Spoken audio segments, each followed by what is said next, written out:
অসমৰ সমূহ 6 জনগোষ্ঠীৰ নেতৃত্বক আমি উষ্ম অভিনন্দন জনাইছোঁ।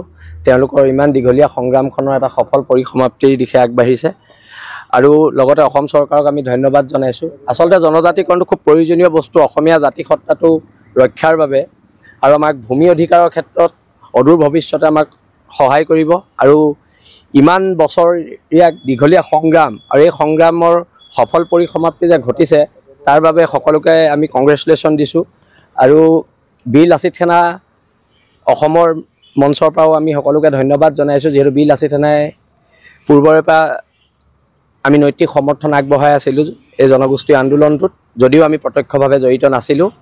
আৰু সকলোৰে বিশেষকৈ উজনি অসমত এক উৎসৱৰ দৰে এক পৰিৱেশ হৈছে আৰু সেই পৰিৱেশৰ অংশীদাৰ আমিও হৈছোঁ।